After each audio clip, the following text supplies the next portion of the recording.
Hello and welcome to Scrapbook and Cards Today here on YouTube. I am Mirisha. Thank you for joining me. Today I'm excited to share with you one of my favorite techniques, ink blending on colored cardstock. So let's go ahead and get started.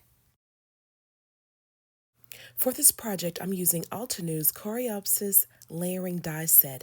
Not only is this die set gorgeous, but it has a keyhole system which will make an easy assemble.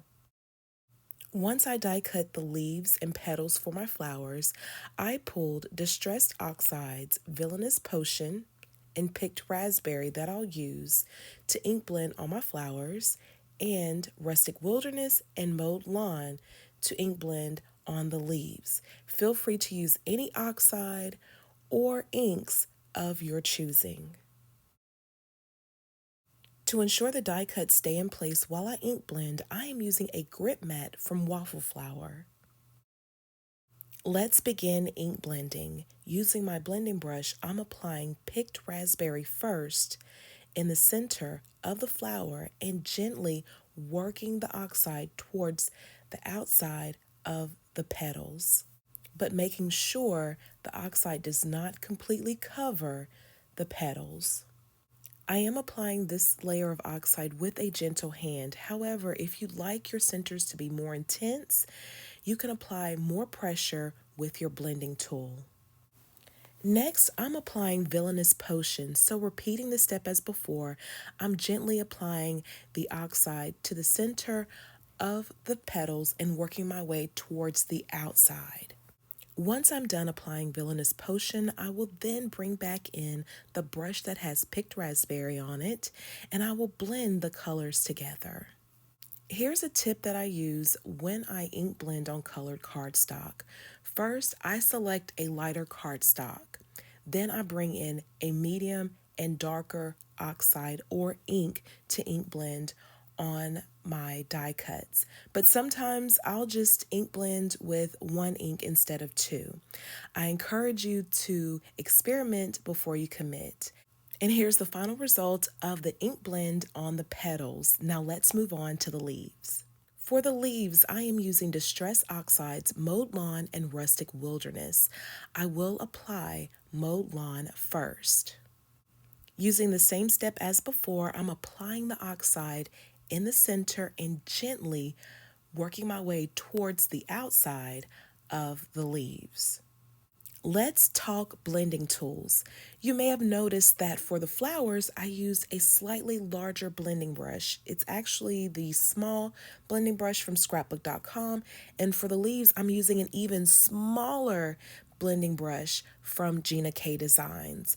There are so many blending tools out there. There are foam tools, domed foam tools, so many different sizes of blending brushes. I encourage you to use what you feel most comfortable using. I do have foam tools, but my go-tos are my blending brushes. Mowed Lawn has been applied to the leaves, and I'm now applying Rustic Wilderness. Again, starting in the center, working my way towards the outside of the leaves. However, you can switch this up by applying your ink or oxide on the outside and working your way to the center. Again, as I mentioned before you commit, experiment. Here is my final tip for you. Instead of ink blending on colored cardstock, select 2 or 3 colors and ink blend on white cardstock. I am finishing up applying Rustic Wilderness to the leaves, and I'm now bringing back in the blending brush that has Mowed Lawn. Instead of blending in the center as I did with the petals, I am blending on the edge of the application of Rustic Wilderness just to make sure I have a good blend on the edge of the leaves. And here is the final result. Look at that. Oh, I just love how the leaves turned out. And let's look at the other leaf. Look at how these oxides bring these leaves to life. I love it. I am now adhering the layers together to create the flowers for this project. I'm using liquid adhesive to adhere the layers. However, you can use adhesive tape, or for that extra 3D dimension, you can apply foam tape in between the layers. As I assemble these flowers, I can't help but to think about how one small change can make a big difference to your projects. For example, adding distress oxides made these flowers pop and it brought them to life. Another thing that came to mind was spritzing the flowers with water, allowing it to set for a few seconds to activate the oxide, and then lifting it with a paper towel, creating specks of splatter on your flower.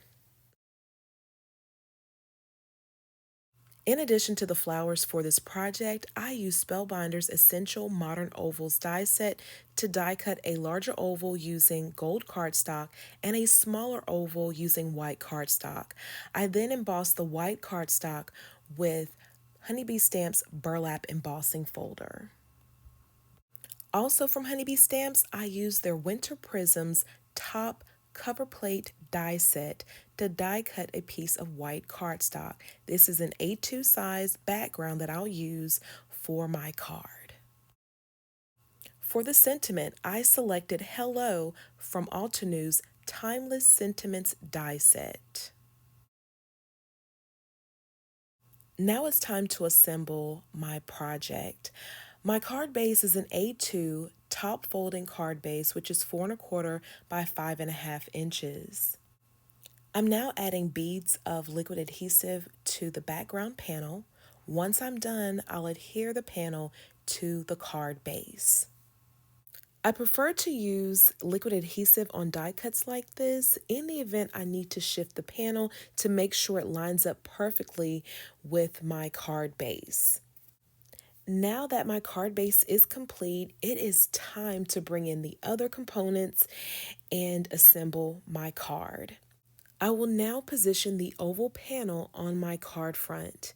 Then from there, I'll bring in the flowers and position them on my card project. I absolutely love adding floral clusters to my projects. I always begin by positioning the flowers first, and then from there, I'll bring in the leaves and other accents and add them to my project. Sometimes I'll sketch out an idea and then work from there. Other times, I'll just die cut some elements, bring them in, and play with them on my projects and see what I come up with.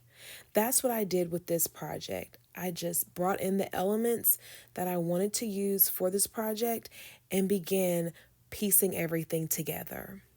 Now that I'm happy with the placement of the flowers, I will now bring in the leaves and tuck them behind the flowers.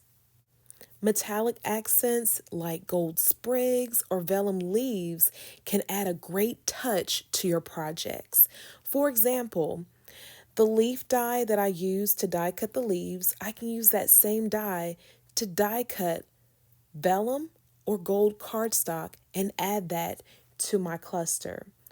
Or you can search your stash and see what other dyes you have and incorporate them in your projects. I am a big fan of mixing and matching products. Just pulling a dye from here, pulling product from there, and putting it all together and seeing what I can create. And I encourage you to do the same. I'm also careful to not add too much to my project.